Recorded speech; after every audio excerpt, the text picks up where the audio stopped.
ନୂଆ ବର୍ଷର ଅନେକ ଅନେକ ଶୁଭେଚ୍ଛା ଓ ଶୁଭକାମନା। ମଧୁ, କେମିତି ଅଛ ବୋଲି ପଚାରିବାକୁ ସାହସ ନାହିଁ ମୋର। ଆଶା ଅଛି ନିଶ୍ଚୟ ଭଲରେ ଥିବ। ସବୁଥର ନୂଆ ବର୍ଷ ଆସେ ଠିକ୍ ଏମିତି ଶୀତ ସକାଳରେ, ହେଲେ ମୋ ହୃଦୟରେ ସେହି ନୂଆ ବର୍ଷ ଆଜି ବି ତାଜା ସ୍ମୃତିଟିଏ ହୋଇ ରହିଛି। ଯେଉଁ ନୂଆ ବର୍ଷରେ ମୋ ହାତରେ ପହଞ୍ଚିଥିଲା ତମେ ଦେଇଥିବା ଗ୍ରିଟିନ୍ସ। ସେଇଟା ସେହି ନୂଆ ବର୍ଷରେ ମୋ ବେଫିକର ଜୀବନ ପାଇଁ ଗୋଟିଏ ନୂଆ ଦିନଟିଏ ଥିଲା। ଆମେ ଦୁହେଁ ଦେଖୁଥିଲେ ଅନେକ ସ୍ୱପ୍ନ। ତମ ଆଖିରେ ଥିଲା ପ୍ରେମ ଆଉ ମୋ ଆଖିରେ ଥିଲା ପ୍ରତିଶ୍ରୁତି। କଲେଜରେ ତମ ସହ ପ୍ରଥମ ଦେଖା ଆମକୁ ବାନ୍ଧି ଦେଇଥିଲା ପ୍ରେମରେ। ହଁ, ତମକୁ ପଟେଇବା ପାଇଁ ସେମିତି ବେଶୀ ନହେଲେ ବି କଷ୍ଟ ତ କରିବାକୁ ପଡ଼ିଛି। ନହେଲେ ମଧୁମଲ୍ଲିକା ଭଳି ଗୋଟିଏ ନୀରବ ଶାନ୍ତ ସ୍ୱଭାବର ଝିଅ କ'ଣ ମୋ ପ୍ରେମରେ ପଡ଼ିଥାନ୍ତା? କିନ୍ତୁ ପରିସ୍ଥିତି ଉପରେ କାହାର ଯେ ନିୟନ୍ତ୍ରଣ ଅଛି ମୁଁ ଜାଣିନି। କାହିଁକି ଦିନେ ତମେ ମୋ ସହ କଥା ହେବା ପୁରାପୁରି ବନ୍ଦ କରିଦେଲ? କାହିଁକି ଚିହ୍ନା ମୁହଁଟା ମୋ ପାଇଁ ଅଚିହ୍ନା ପାଲଟିଗଲା?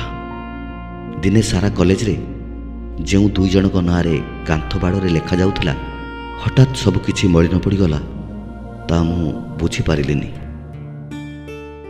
ଗେଟ୍ ସାମ୍ନାରେ ମୁଁ ତମ ହାତ ଧରି ନେଇଥିଲି ଖାଲି ତମ ନୀରବତାର କାରଣ ଜାଣିବାକୁ। ହେଲେ ତମେ ଏମିତି ରିଆକ୍ଟ କଲ ଯେ ଯେମିତି ମୁଁ ଗୋଟେ ବଡ଼ ଅପରାଧୀ। ମୋତେ କଲେଜରୁ ବହିଷ୍କୃତ କରାଗଲା। ସିଧା ସିଧା ଥାନାରେ ଦେଇ ଦିଆଗଲା। ଖୁବ୍ ମାଡ଼ ଖାଇଲି।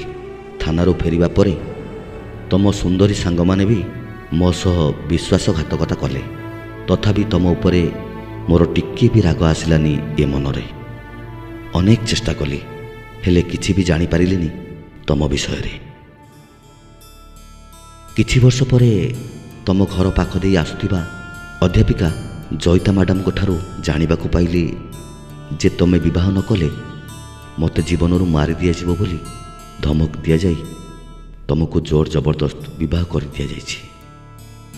ରାଗ ଲାଗିଲାନି, କିନ୍ତୁ ଏ ହୃଦୟ ଭିତରେ ବଡ଼ ଅଫସୋସଟିଏ ରହିଗଲା ଯେ ତମେ ମୋତେ ଗୋଟେ ପଟେ ବଞ୍ଚେଇ ଦେଇ ଅନ୍ୟପଟେ ମାରିଦେଇ ଚାଲିଗଲ।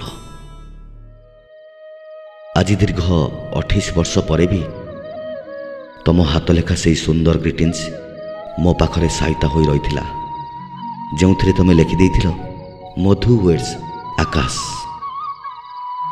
ମନଟା ଏବେ ଯୌବନରୁ ପୌଢ଼ ହେବାକୁ ଲାଗିଲାଣି। ଆଗରୁ ଶୀତ ଆସିଲେ ନୂଆ ବର୍ଷକୁ ଅପେକ୍ଷା ଥାଏ, ଆଉ ମୋ ପୁରୁଣା ବାକ୍ସରୁ ଖୋଲି ସେ ଗ୍ରିଟିନ୍ସକୁ ବାରମ୍ବାର ଦେଖେ। ହେଲେ ଯେଉଁଦିନଠାରୁ ପ୍ରତିମା ସେ ଗ୍ରିଟିନ୍ସକୁ ଚିରି ଫୋପାଡ଼ି ଦେଇଛି, ସେଇଦିନଠାରୁ ଏ ଯୌବନଟା ମରିଯାଇଛି। ଏବେ ବି ନୂଆ ବର୍ଷ ଆସୁଛି, ହେଲେ ମୋ ହାତରେ ଆଉ ସେ ପୁରୁଣା ପ୍ରେମର ସ୍ମୃତି ନାହିଁ। ବରଂ ତା ବଦଳରେ ଅଛି ଧର୍ମପୋଥି। ନାରଦୀୟ ଭକ୍ତିସୂତ୍ର ପଢ଼ି ଏଇ 31 ଡିସେମ୍ବରର ଜାଡ଼ ଶୀତରେ ନୂଆ ବର୍ଷରେ ଲୋକ ଦେଖାଣିଆ ଭାବକୁ ସ୍ୱାଗତ କରୁଛି। କିନ୍ତୁ ମଧୁ, ଏ ହୃଦୟ ଭିତରେ ଆଜି ବି ତମେ ଅଛ। ତମ ପ୍ରତି ମୋର ଭଲ ପାଇବା ଏବେ ବି ସତେଜ ଅଛି। ଖାଲି ତଫାତ୍ ଏତିକି, ନା ମୁଁ ଜାଣେ ତମେ କେଉଁଠି ଅଛ, ନା ତମେ ଜାଣ ମୁଁ କେଉଁଠି ଅଛି। କିନ୍ତୁ ତମ ସହ ମୋତେ ପ୍ରେମରେ ବାନ୍ଧିଥିବା ନୂଆ ବର୍ଷ ଏବେ ବି ଅଛି। ଏଇଟା ମୋର ଚିଠି ବୋଲି ଭାବିବନି, କାରଣ ମୋର ଏଇ ହୃଦୟର କଥାକୁ ଜଣାଇବା ପାଇଁ ମାତ୍ର ଗୋଟିଏ ଠିକଣା। ସେଇଟା ହେଲା ଏଇ ମୋ ହୃଦୟ। ଆସୁଥିବା ନୂଆ ବର୍ଷରେ ତମକୁ ଅନେକ ଅନେକ ଶୁଭେଚ୍ଛା ଓ ଶୁଭକାମନା। ଇତି ତମର ଠିକଣା ବିହୀନ ଆକାଶ।